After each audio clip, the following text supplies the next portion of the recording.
Hello दोस्तों, मैं जयकांत सैनी स्वागत करता हूं आपके अपने चैनल भारत IQ में। हम डिस्कस कर रहे हैं राजस्थान पत्रिका न्यूज़पेपर जयपुर एडिशन 26 सितंबर। तो बने रहिए इस वीडियो में साथ अंत तक। This is lot to know and lot to discuss. तो आइए शुरू करते हैं आज का वीडियो। पेज नंबर हम पर न्यूज़ है।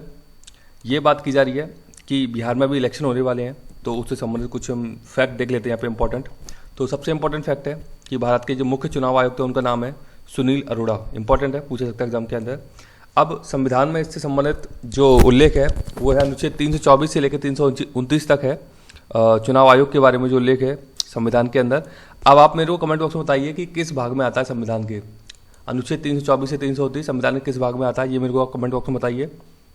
मुख्य चुनाव आयोग भारत में ये कुछ चुनाव इनको कराता है। प्रेसिडेंट का चुनाव, वाइस प्रेसिडेंट का चुनाव, लोकसभा, राज्यसभा, विधानसभा, विधान परिषद, ये 6 चुनाव मुख्य चुनाव आयुक्त भारत के अंदर चुनाव आयोग जो केंद्रीय चुनाव आयोग है भारत का, वो ये 6 चुनाव कराता है भारत के अंदर। तो इंपॉर्टेंट फैक्ट है, आपको पता होना चाहिए। आगे देखते हैं। पेज नंबर हम पे बात की जा रही है, ये बात की जा रही है कि SP बालासुब्रमण्यम जो कि एक बहुत ही बेहतरीन एक सिंगर थे, उनका निधन हो गया कोरोना के कारण। तो इनको पादुम नीला के नाम से जाना जाता था, गाता हुआ चंद्रमा जिसका मतलब है पादुम नीला का मतलब। तो ये अभी कल ही न्यूज़ आई थी, इंपॉर्टेंट है, पूछा सकता है एग्जाम के अंदर, क्योंकि इंपॉर्टेंट पर्सनैलिटी भारत के अंदर ये इनका की निधन हो गया कोरोना के कारण। आगे देखते हैं।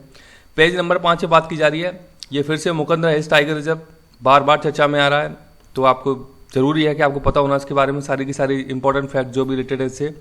तो Mukundra hills tiger reserve Kota, Bundi, Jhalawar, Chittorgarh के अंदर आता है। 4 जिलों को कवर करता है मुकंदरा हिल्स टाइगर रिजर्व। अब ये जो टाइगर रिजर्व है ये नेशनल पार्क वैली में ये जो नेशनल पार्क है, ये मुकंदरा हिल्स टाइगर रिजर्व का एरिया 4 जिलों में है, जबकि नेशनल पार्क का एरिया 2 जिलों में है। 2 जिले हैं कोटा, चित्तौड़गढ़। तो जो मुकंदरा हिल्स नेशनल पार्क है वो वैली एरिया में फैला हुआ है। अब वो वैली एरिया बनता कैसे है? ये बनता है 2 पर्वतों से। उन पर्वतों का नाम है मुकंदरा पर्वत और गारगोला पर्वत।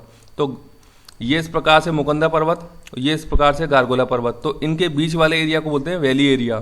तो इसमें फैला हुआ है मुकंदरा हिल्स नेशनल पार्क। तो इंपॉर्टेंट है, मैं इससे पहले भी कई बार इसको डिस्कस कर चुका हूँ, तो कई सारे फैक्ट वहाँ बताए मैंने, तो आपको पता होना चाहिए इसके बारे में। आगे देखते हैं। पेज नंबर 7 पे बात की जा रही है। बहुत ही सुंदर एक ये पिक्चर कैप्चर की गई है यहाँ पे। ये गैनेट पक्षी की कॉलोनी बताई है बास रॉक के ऊपर। तो ये पिक्चर है स्कॉटलैंड की, जो कि स्कॉटलैंड UK देश का हिस्सा है। तो ये भी आपको पता होना चाहिए। तो बड़ा ही एक सुंदर मेरे को दृश्य लगा, मैंने इसलिए इसको कैप्चर यहाँ पे लिया है। तो आपको पता होना चाहिए स्कॉटलैंड UK देश का हिस्सा है। आगे देखते हैं। पेज नंबर 9 पे बात की जा रही है। ये एक रेटिंग एजेंसी है स्टैंडर्ड एंड पुअर। ये USA की रेटिंग एजेंसी है जो कि रेटिंग देने का काम करती है। देश के कई सारे देशों की अलग अलग जो इकोनॉमी है, देश की जो इकोनॉमी होती है, उनको रेटिंग देने का काम करती है।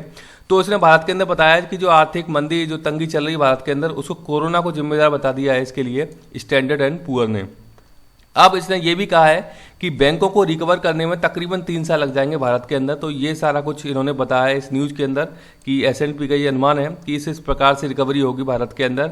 और भारत में जो इकोनॉमी जो स्लो डाउन चल रही है उसके लिए कोरोना को जिम्मेदार बताया है S&P ने। तो इसके बारे में पूछा गया कई बार S&P क्या है। देखते हैं आगे। पेज नंबर 9 पे न्यूज़ है। ये स्पोर्ट रिलेटेड न्यूज़ है एक तरीके से। तो यहाँ पे इंटरनेशनल ओलंपिक कमेटी है एक, IOC जिसे हम बोलते हैं। तो इसके जो अध्यक्ष है उनका नाम है थॉमस बाक। IOC के जो अध्यक्ष है उनका नाम है थॉमस बाक। अब इनको एक प्राइज मिलेगा, इस प्राइज का नाम है Seoul peace prize. Seoul peace prize Thomas Bach को दिया जाएगा। इस प्राइज को देता है सियोल पीस प्राइज फाउंडेशन। ये कहाँ पे है? ये साउथ कोरिया के अंदर है। साउथ कोरिया की राजधानी का नाम सियोल है। तो ये भी आपको पता होना चाहिए कि सियोल प्राइज देता कौन है। तो ये यहाँ पे इनकी पिक्चर दिखाई गई है इस न्यूज़ के अंदर। आगे देखते हैं। पेज नंबर 9 पे बात की जा रही है। ये बात की जा रही है नागरकोटी। नागरकोटी एक क्रिकेटर हैं, इनका संबंध राजस्थान से है। बेहतरीन क्रिकेटर है ये, तो ये आपको पता होना चाहिए कमलेश नागरकोटी का संबंध किस राज्य से है। तो इनका संबंध राजस्थान से है। इंपॉर्टेंट पर्सनैलिटी है। देखते हैं आगे। पेज नंबर 10 पे बात की जा रही है। ये बात की जा रही है टर्की और ग्रीस की, यहाँ पे बात की गई है इस न्यूज़ के अंदर कि किस प्रकार से ग्रीस ने कुछ जो रिफ्यूजी होते हैं, अफगानी रिफ्यूजी जो हैं, उनको पानी के अंदर फेंक दिया। कुछ यहाँ पे ऐसी चर्चा की गई है इस न्यूज़ के अंदर। तो इससे संबंधित कुछ हम इंपॉर्टेंट फैक्ट देख लेते हैं यहाँ पे कि ग्रीस एवं तुर्की के बीच एजियन सागर है, जो कि मैं आपको मैप के थ्रू बताऊंगा अभी। इंपॉर्टेंट फैक्ट है। ग्रीस की राजधानी एथेंस है। तुर्की की राजधानी अंकारा है। तुर्की के जो प्रेसिडेंट है उनका नाम है रेसिप तैयप एर्दोगन। बहुत ही ज़्यादा चर्चा में रहता है इनका नाम, तो आपको पता होना चाहिए।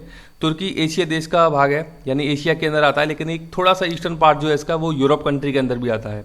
अब एक और इंपॉर्टेंट फैक्ट ये बनता है कि तुर्की जो है वो नाटो को सदस्य। नाटो क्या है? National north Atlantic treaty organization है नाटो, जब सेकेंड वर्ल्ड वॉर खत्म हुआ था तो इसका गठन हुआ था 1949 में नाटो का, नॉर्थ अटलांटिक ट्रीटी ऑर्गेनाइजेशन इसका नाम है। नाटो एक सैन्य समझौता है जो कि जो भी इस संगठन के जो भी सदस्य होते हैं तो उनके बीच एक सैन्य समझौता होता है, नाटो इसको हम बोलते हैं। तो ये भी आपको पता होना चाहिए, जो तुर्की है वो नाटो का सदस्य है, क्योंकि इसका थोड़ा सा भाग यूरोप के अंदर भी आता है। मैं आपको इसका मैप दिखा देता हूँ। ये आप देख सकते हैं, यहाँ पे है ये टर्की और ये है ग्रीस, और एजियन सी की ये बात की जा रही है यहाँ पे। अब ये देखिए आप, इसकी टर्की की जो कैपिटल मैंने आपको बताई थी अंकारा यहाँ पे है, और एथेंस इसकी ग्रीस की यहाँ पे है। अब ये जो इसका टर्की का पार्ट है ईस्टर्न वाला, ये जो पार्ट है ये आता है यूरोप के अंदर, और ये वाला पार्ट है ये एशिया के अंदर आता है। तो ये आपको थोड़ा आइडिया होना चाहिए। ब्लैक सी टर्की के ऊपर आता है, यहाँ पे मेडिटेरियन सी आ जाता है, फिर टर्की के साउथ में आप बोल सकते हो इसे, और एजियन सी ग्रीस और टर्की के बीच में आता है। तो इंपॉर्टेंट फैक्ट है, पूछे जाते हैं आपसे एग्जाम के अंदर। आगे देखते हैं, पेज नंबर 10 से बात की जा रही है। ये बात की जा रही है फ्रांस की, फ्रांस से संबंधित कुछ यहाँ पे न्यूज़ कवर की गई है, तो इससे संबंधित कुछ हम इंपॉर्टेंट फैक्ट देख लेते हैं अभी। तो फ्रांस की जो राजधानी है उसका नाम है पेरिस। यहाँ के जो प्रेसिडेंट है इनका नाम है इमैनुअल मैक्रोन, बहुत ही इंपॉर्टेंट है, पता होना चाहिए आपको। यूरोपियन यूनियन का सदस्य है फ्रांस। अब हम कुछ इंपॉर्टेंट पर्वत के बारे में देख लेते हैं यहाँ पे, जो कि कई बार रिपीटेडली एग्जाम में पूछे गए हैं, तो हम बताते हैं। देखते हैं यहाँ पे प्रेनीज पर्वत, ये फ्रांस और स्पेन के बीच में आता है प्रेनीज पर्वत। दूसरा है आल्प्स पर्वत, फ्रांस व इटली देश के बीच में है। इसकी सबसे ऊंची चोटी है माउंट ब्लांक, और ये फ्रांस के अंदर ही स्थित है। किसकी चोटी है? माउंट ब्लांक, आल्प्स पर्वत की सबसे ऊंची चोटी है, फ्रांस के अंदर है। जूरा पर्वत है, फ्रांस और स्विट्जरलैंड के बीच में है। वासजेज पर्वत है, वो फ्रांस एवं जर्मनी के बीच में है। अब मैं आपको इसकी ज्योग्राफी भी दिखा देता हूँ एक बार। ये देख सकते हैं फ्रांस, इसकी जो कैपिटल है ये है पेरिस। यहाँ पे बे ऑफ बिस्के है यहाँ पे फ्रांस के वेस्ट में, और ये पूरा का पूरा फिर यहाँ पे अटलांटिक ओशन आ ही जाता है, तो ये आपको पता होना चाहिए। अब आप देख लेते हैं कि प्रेनीज पर्वत, ये मैंने आपको बताया था कि फ्रांस और स्पेन के बीच में है, तो ये स्पेन है यहाँ पे, इसके बीच में ये है प्रेनीज पर्वत। ये कई बार पूछा गया एग्जाम्स के अंदर। अब हम देख लेते हैं आल्प्स पर्वत, तो आल्प्स है, ये फ्रांस है, ये इटली है, तो इटली और फ्रांस के बीच में है आल्प्स पर्वत। इसी के ऊपर सबसे ऊंची चोटी है, इस पर माउंट जो ब्लांक है, सबसे ऊंची चोटी है आल्प्स पर्वत की, तो ये भी आपको पता होना चाहिए। अब हम देख लेते हैं जूरा पर्वत, तो जूरा पर्वत जो है ये स्विट्जरलैंड और फ्रांस के बीच में है। यहाँ पे इस प्रकार से जूरा पर्वत, ये भी आपको पता होना चाहिए। अब है वासजेज पर्वत, तो वासजेज पर्वत जो है वो जर्मनी और फ्रांस के बीच में है, तो जर्मनी है, ये से बॉर्डर शेयर होता है इसका, यहाँ पे है वासजेज पर्वत। तो ये चारों के चारों बहुत ही इंपॉर्टेंट है, कई बार पूछे गए एग्जाम्स के अंदर। तो आई होप कि इस मैप के थ्रू आपको समझ में आया होगा। तो वीडियो आपको अच्छा लगा हो तो ज़्यादा से लाइक करें, शेयर करें, सब्सक्राइब करें, ताकि और भी लोग इस वीडियो को फायदा उठा सकें। और यदि आप मुझे कुछ सुझाव देना चाहते हैं तो कमेंट बॉक्स में भेज सकते हैं। इसी के साथ धन्यवाद।